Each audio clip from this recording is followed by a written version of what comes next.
வீட்டில் நாம் கேட்டுக்கொண்டிருப்பது அழகப்பா பல்கலை சமுதாய வானொலி. இது காரைக்குடியின் முதல் வானொலி.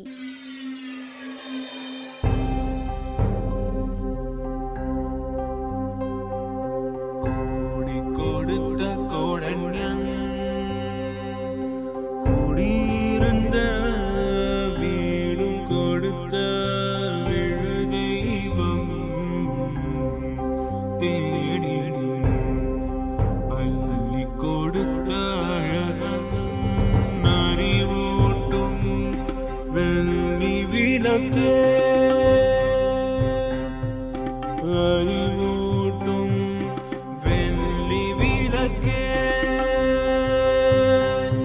முன் பெரும் தவத்தால் தோன்றி முயன்றாமை காக்கும் வள்ளலே, அன்பிலார் அழகப்பாவின் நரம் பணி போற்றி செய்வோம், நரம் பணி போற்றி செய்வோம்.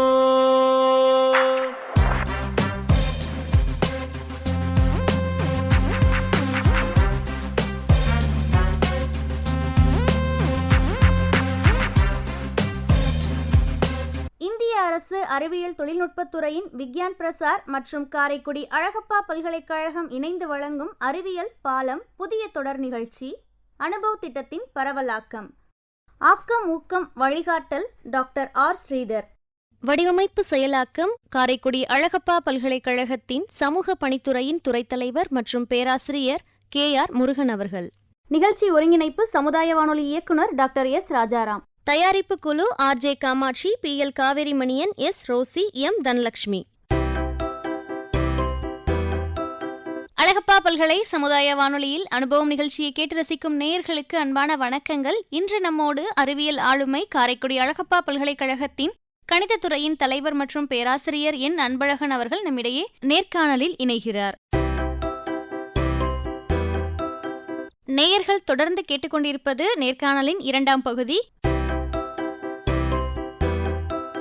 சார், முதல் பகுதியில உங்களுடைய ஆராய்ச்சிகள் குறித்தும் நீங்கள் வாங்கிய விருதுகள் பற்றியும் நம்ம கிட்ட பகிர்ந்துக்கிட்டீங்க. இப்போ 2ஆம் பகுதியின் தொடர்ச்சியாக உங்களுடைய ஆராய்ச்சிகளுக்காக நீங்க வெளிநாடு பயணம் செஞ்சிருக்கீங்களா? அதை பத்தி நம்ம மக்களிடம் பகிர்ந்துக்கோங்க சார். இதுவரை நான் Malaysia, Germany, Switzerland, Thailand, Singapore ஆகிய நாடுகளுக்கு சென்று பல்வேறு கருத்தரங்குகளில் கலந்து கொண்டுள்ளேன். ஜெர்மனியில் யூனிவர்சிட்டி ஆஃப் கீல் அப்படிங்கிற ஒரு யூனிவர்சிட்டிக்கு நான் ஒரு கொலாபரேட்டிவ் ரிசர்ச்சுக்காக ஒரு 10 days அங்கே தங்கியிருக்கும்படியாக இருந்தது. 2006ஆம் ஆண்டு அந்த விஷயத்துக்காக அங்கே போயிருந்தேன். ஸோ அங்கே இருக்கிற மாணாக்கர்கள்லாம் ரொம்ப ஃப்ரீடமாக தான் மேத்தமெட்டிக்ஸ் படிக்கிற ஸ்டூடெண்ட்ஸ் பார்த்தீங்கன்னா, மேத்தமெட்டிக்ஸ் டிபார்ட்மெண்ட் மட்டுமே ஒரு 5 floors இருக்கு. அந்த டிபார்ட்மெண்ட்டே ஒரு தனி ஒரு ஸ்கூல் ஆர் ஒரு இன்ஸ்டிடியூஷன் லெவலுக்கு ஒரு 5 floors பில்டிங் மேத்தமெட்டிக்ஸ் டிபார்ட்மெண்ட்டுக்கு மட்டுமே இருந்தது. ஃபர்ஸ்ட் ஃப்ளோரில் கிளாஸ் ரூம்ஸ் மட்டும்தான் இருக்கும். செகண்ட் ஃப்ளோரில் அது like that, third floor library, so like that. Guest room in 4th floor, I think 4th floorல தான் நான் ஸ்டே பண்ணியிருந்தேன். பட் அங்கே போய் நான் அந்த 10 days ஸ்டே பண்ணும்போது இந்த ஹோல் பில்டிங்கோட சாவி, லைப்ரரி கீ, தென் என்னோட ரூம் கீ, 3 கீயும் ஒரு பஞ்சாக போட்டு என் கையில் கொடுத்துட்டாங்க. So any time I can access library. வெளியில போயிட்டு வர்றதுனா ஈவினிங் ஆர் நைட் டைம் நம்ம வெளியில போறோம்னா வெளியில போற கதவை பூட்டிடணும். ஸோ எனிவே கீ 3 கீயும் என்கிட்ட இருக்கும். அந்த 10 days அந்த ஹோல் பில்டிங்க்கும் ஃபுல் டேஸ் நான் தான் இருந்தேன். ஏன்னா ஈவினிங்க்கு மேலே எல்லாம் போயிடுவாங்க அவங்கவுங்க வீடுகளுக்கு. ஹாஸ்டல் தான், ஸ்டூடெண்ட்ஸ்னா ஹாஸ்டல் போயிடுவாங்க, ஸ்டாஃப்ஸ் எல்லாம் அவங்கவுங்க வீட்டுக்கு போயிடுவாங்க. பட் அந்த ஹோல் பில்டிங்ல நான் ஒரு ஆள் மட்டும்தான் இருப்பேன். I can access any time library. பார்த்தீங்கன்னா ஜெராக்ஸ் எடுத்துக்கலாம், என்ன ஃபெசிலிட்டிஸ் இருக்கோ. என்னோட ரூம்லையும் ஒரு கம்ப்யூட்டர் 24 hours ஆன்லைமே இருக்கும். ஏன்னா அங்கே ஜெர்மனின்றதுனால யூரோப்பியன் கண்ட்ரீஸில் லினக்ஸ் தான் யூஸ் பண்ணுவாங்க. ஸோ லினக்ஸ் ஆஃப் பண்ணவே கூடாதுன்றதுனால அப்படியே 24 hours அந்த சிஸ்டம் ஆன்லேயே தான் இருக்கும். ஸோ அங்கே நீங்கள் என்ன வேணாலும் பேப்பர்ஸ் டவுன்லோட் பண்ணிக்கலாம். ஸோ எல்லா வசதிகளும் உண்டு. ஸ்டூடெண்ட்ஸும் பார்த்தீங்கன்னா ஃப்ரீடம் நிறைய கொடுத்துருப்பாங்க. ஸோ அவங்க கிளாஸ் ரூமுக்கு ஸ்டாஃப் மேத்ஸ் டிபார்ட்மெண்ட்ன்றதுனால அலைடு சப்ஜெக்ட்ன்றதுனால எல்லா டிபார்ட்மெண்ட்ல இருந்து யாராருக்கெல்லாம் அந்த டைமிங்கில் அந்த கிளாஸ் அலாட் பண்ணியிருக்காங்களோ அந்த ஸ்டூடெண்ட்ஸ் தான் வேரியஸ் டிபார்ட்மெண்ட்ல இருந்து மேத்ஸ் டிபார்ட்மெண்ட்டுக்கு வந்திருப்பாங்க. ஸோ அதே மாதிரி ஸ்டாஃப் ரூமுக்கு வெளியில் பார்த்தீங்கன்னா அன்னைக்கு நான் போயிருந்த டைங்களில் இன்டர்னல் டெஸ்ட் நடந்துகிட்டு இருந்தது. அப்போ கதவுல தான் அந்த கொஸ்டின் பேப்பர்லாம் சொருகி வச்சிருந்தாங்க. ஸோ ஸ்டூடெண்ட்ஸ் வேணுங்கிற டயத்தில் எடுத்துட்டு போயிட்டு திரும்ப அதாவது ஒரு குறிப்பிட்ட டயத்தில் திரும்ப சப்மிட் பண்ற மாதிரியான நடைமுறைகள்லாம் பார்க்குறேன். அதே மாதிரி நான் அங்கே உள்ள மாணவர்களுடன் கலந்துரையாட சந்தர்ப்பமும் கிடைத்தது. ஸோ இதெல்லாம் ஒரு மகிழ்ச்சியான தருணங்கள் என்னுடைய வாழ்வில். அதை தவிர வேற சில இன்னமும் நம்ம அந்த ஆராய்ச்சியை தொடர்ந்து கொண்டே தான் இருக்கிறது. இது என்னுடைய சிறு அனுபவம். இது அனுபவமாக இருந்தாலும் என்னை பொறுத்தவரை ஏதாவது ஒரு விஷயத்த நீங்க செய்யணும்னு முயற்சி பண்ணிட்டோம்னு சொன்னீங்கன்னா அதை எப்பாடுபட்டாவது அதை நிறைவேற்றணும்ன்ற எண்ணம் இருந்தால் போதும். அது கணிதமாக இருக்கட்டும், இல்லை ஏதாவது ஒரு அறிவியல் சார்ந்த துறையாக இருக்கட்டும், இல்லை ஆர்ட்ஸ் சம்பந்தப்பட்ட துறையாக இருக்கட்டும், இதை செய்ய வேண்டும் என்ற நோக்கம் இருக்கணும். அதை எப்படியாவது செய்து முடித்து விட வேண்டும் என்ற ஒரு வேகம் இருந்தா எந்த விஷயம்னாலும் தானா நடந்துரும். இது எதுவும் பெரிய முயற்சி எடுத்து நான் செஞ்சேன்றதை உண்மையிலே ஒத்துக்கவே மாட்டேன். ஏன்னா என்னை தெரிந்தவர்களுக்கு தெரியும் நான் எவ்வளவு ஜாலியான ஆள்னு. ஸோ எல்லாமே சீரியஸ் இல்லாம ஒரு விஷயத்த செய்ய ஆரம்பிச்சிட்டேன்னா நான் அந்த விஷயத்த கான்சன்ட்ரேஷன் அது வரைக்கும், அது முடிக்கிற வரைக்கும் எனக்கு வேற சிந்தனைகள் இருக்காது. அது ஒண்ணுதான் என்னோட மெரிட்னு வச்சுக்கலாம். ஸோ அதை மட்டுமே வச்சு இவ்வளவு சாதனைகளை பண்ணியிருக்கேன். ஏன்னா எனக்கு கூட இருக்கிறவங்களும் சரி, என் கூட படிச்சவங்களும் சரி, எனக்கு முன்னாடி உள்ளவங்கலாம் ரொம்ப ஹார்ட் ஒர்க் பண்ணுவாங்க, நான் பார்த்துருக்கேன். அவங்கெல்லாம் செய்யாத விஷயத்த கூட என்னால செய்ய முடிஞ்சிருக்குன்னு தான் நான் சொல்ல விரும்புவேன். அது ஒரு எதனால சொல்ல வர்றேன்னு சொன்னேன்னா, இது ஒரு அனுபவமா சொல்லும் போது சொல்ல வேண்டிய ஒரு சூழ்நிலைக்காக சொல்றேன். மிச்ச நேரம் நான் காட்டிக்கிற மாட்டேன். எவ்வளவு பண்ணியிருக்கோம், எல்லா இடத்துலையுமே என்னை ஃபோக்கஸ் பண்ணணுங்கிற அந்த சிந்தனைகள் இருக்காது. பட் என்னோட சின்ன விஷயம் என்னன்னா, நான் போனா அந்த விஷயத்த செஞ்சு முடிக்கணுங்கிற ஒரு சின்ன ஒரு தாக்கம் மனசுக்குள்ள இருந்துகிட்டே இருக்கும். இப்ப நாங்க இன்டர்வியூக்கு போகும்போதே தியாகராஜா காலேஜ் ஆஃப் இன்ஜினியரிங்ல நானும் என்னோட சீனியர் தான் போனோம். பட் என்னை விட அவர் நல்லா படிப்பாரு எனக்கு தெரியும். பட் ஆனா இன்டர்வியூல நான் தான் ஃபர்ஸ்ட் வந்தேன். காரணம் என்னன்னா, அவர் இருக்காரேன்றதுக்காக நான் கொஞ்சம் படிச்சு மெனக்கட்டு அதை ரெடி பண்ணிட்டு போனேன். அவரை ஜெயிக்கணுங்கிறது என்னோட நோக்கம் கிடையாது. பட் நான் ஃபெயில் ஆயிடக்கூடாதுன்றதுக்காகத்தான் தக்க வைக்கணும்ன்ற அந்த எண்ணத்தோட படிச்சதுனால. பட் ஆனா அந்த டைம் எங்களுக்கு 3 பேர் எடுத்துட்டாங்க. ஒரு போஸ்ட் தான் கால் ஃபார் பண்ணது. பட் 3 மெம்பர் அந்த டைம் எடுத்தாங்க. பட் அதுல அவரும் வந்துட்டாரு, நானும் வந்துட்டேன். சந்தோஷமான விஷயம். பட் என்னன்னா, நான் ஃபர்ஸ்ட் நேம் என்னோட நேம் தான். அது எதுக்காக சொல்ல வர்றேன்னா, நம்ம எதிராளியை பார்க்கறத விட நம்ம எப்படி நம்மளை உயர்த்திக்கணும் அப்படிங்கிற அந்த எண்ணம் இருக்கணும். ரெண்டாவது உங்களுக்கு எதையும் செஞ்சு முடிச்சிருவோம் அப்படிங்கிற அந்த கான்ஃபிடென்ட் இருக்கணும், அதுக்கான முயற்சி இருக்கணும். 2 இருந்ததுன்னா நீங்க கண்டிப்பா சக்சஸ் பண்ண முடியும். எந்த துறை அப்படிங்கிறது 2ஆம் பட்சம் தான். இந்த எண்ணங்கள் இருந்ததுன்னா உங்கள் வாழ்க்கை அழகாக. வெளிநாட்டு அனுபவங்கள் பத்தி நிறைய பகிர்ந்துக்கிட்டீங்க சார். நம்ம அழகப்பா பல்கலைக்கழகத்துல உங்களுடைய அனுபவங்கள் பத்தி பகிர்ந்துக்கோங்க. மேம்படும், அவ்வளவுதான். இப்போ இந்த அழகப்பா பல்கலைக்கழகத்தில் நான் 2007ஆம் ஆண்டு ரீடராக பணியமர்த்தப்பட்டேன்.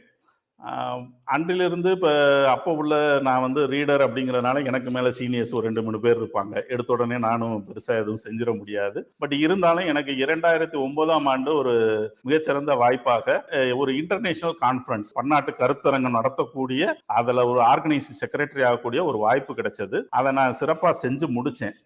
அதுக்கு நிறைய என்னுடைய பேராசிரியர் அறிவறிஞன் மற்றும் Cochin university of science and டெக்னாலஜியில் திரு கிருஷ்ணமூர்த்தி அவர்கள், இவர்களுடைய அன்பும் ஆதரவும் இதோடு அந்த பன்னாட்டு கருத்தரங்கை சிறப்பாக செய்து முடிக்க தரக்கூடிய வாய்ப்பு எனக்கு கிடைச்சது. பட் அவங்களோட சப்போர்ட் இல்லைன்னா அந்த இதையும் செஞ்சிருக்க முடியாது. பட் என்னோட கான்ட்ரிபியூஷனா இங்க நான் அதை சிறப்பாக செஞ்சு கொடுக்கும் போது என்னோட நேம் ஹைலைட் ஆகுற அளவுக்கு அந்த தான் என்னோட ஃபர்ஸ்ட் சைடு ஈவெண்ட். அதாவது என்னோட அன்பழகன் ஒரு ஆள் இருக்காரு அப்படிங்கிறத வெளி கொண்டு வந்தது அழகப்பா பல்கலைக்கழகத்திலிருந்து. அதுதான் எனக்கு ஃபர்ஸ்ட் சான்ஸ். அப்புறம் பாத்தீங்கன்னா, அப்புறம் 2007 முடிஞ்சதுக்கு அப்புறம் நான் ஒரு ப்ராஜெக்ட்ஸ் எடுத்துட்டு வந்தேன். NBHMல இருந்து எனக்கு அடுத்து ஒரு ப்ராஜெக்ட் கிடைச்சது. இப்படியே நான் படிப்படியா வந்துட்டு இருக்கும்போது இந்த மாதிரி எந்த விதமான ஒரு டிபார்ட்மெண்ட் துறை சார்ந்த ஒரு விஷயங்கள் எதுவா இருந்தாலும் துறை தலைவர், அப்போது உள்ள துறை தலைவர் என்னை கூப்பிட்டு தான் பண்ண சொல்லுவாரு. ஏன்னா நானும் இன்ட்ரெஸ்டா எது இருந்தாலுமே பண்ணி கொடுத்துருவேன். என்னோட கேரக்டரே அதான் காக்கா பிடிக்கணும்ன்ற அந்த எண்ணம் இருக்காது. பட் என்னன்னா, என்கிட்ட கொடுத்துட்டா நான் செய்யணுங்கிற அந்த எண்ணம் உண்டு. இது இங்கேன்னு இல்லை, எங்க அதாவது கைடு சொல்றோம் இல்லையா, ரிசர்ச் கைடுகிட்டயே அவர் ஒரு வேலை பண்ணிக்கிட்டு இருந்தா கூட அவர்கிட்ட இருந்து அந்த வேலையை வாங்கி நான் செஞ்சு கொடுக்கணுங்கிற அந்த எண்ணம் உண்டு. ஸோ அப்ப நான் செஞ்சு தரும்போது எனக்கு என்ன ஒரு அனுபவம் ஏற்படும். ஸோ ஒரு அப்ளிகேஷனே ஃபில் பண்றதா இருந்தா கூட நான் எப்படி அதை ஃபில் பண்றேன்றத கத்துக்கிறதுக்கான சூழ்நிலைகள் உண்டு. அதே தான் தியாகராஜா பொறியியல் கல்லூரியிலும் இருக்கும் போதும் இன்ன வரைக்குமே அந்த காலேஜோட ஃபுல் டேட்டாஸ் என் கையில இருக்கும். காரணம் என்னன்னா, எல்லாமே ஃபில் பண்ணது எல்லாமே நான் தாங்கிறதுனால என் சிஸ்டத்துல ஓல்டு ஃபைல்ஸ்ல கிடக்கும். அதனால டிபார்ட்மெண்ட் துறை சார்ந்த இதுதான் எல்லாமே. அதே மாதிரி இங்க வரவும் இந்த கணிதத்துறை தலைவர் அழகப்பா பல்கலைக்கழகத்திலையும் எல்லா வேலைகளையும் கொஞ்சம் கொஞ்சம் கொடுப்பாரு. துறை சார்ந்த வேலைகள் தான். அதையும் நான் முழு மனதோடு செய்ய ஆரம்பித்து அப்படி அப்படியே ஒரு இன்ட்ரெஸ்ட் வளர்த்துக்கிட்டே வர்றது தான் பேசிக்கா. எதையும் அதை தான் சொன்னேன் இல்லையா, எதையும் செஞ்சிருவோம் அப்படிங்கிற அந்த எண்ணத்தோடு செய்ய ஆரம்பிக்கும் போது ஒவ்வொரு விஷயங்களாக படிப்படியாக வந்து கொண்டே இருக்கிறது. அப்புறம் இங்கேயும் வந்த உடனே ப்ராஜெக்ட் அப்ளை பண்ணி கிடைக்கிறது விஷயம், அவார்ட்ஸ், இதெல்லாம் எப்பயுமே ஒரு தாக்கம் உண்டு. இப்போ கூட பாத்தீங்கன்னா, நார்த் இந்தியாவில் ஒரு பேராசிரியர், யூனிவர்சிட்டி ஆஃப் புனேல உள்ள பேராசிரியர் நினைவாக கணித் ரத்னா அவார்டு அப்படின்னு ஒன்று கால்ஃபர் பண்ணியிருந்தாங்க.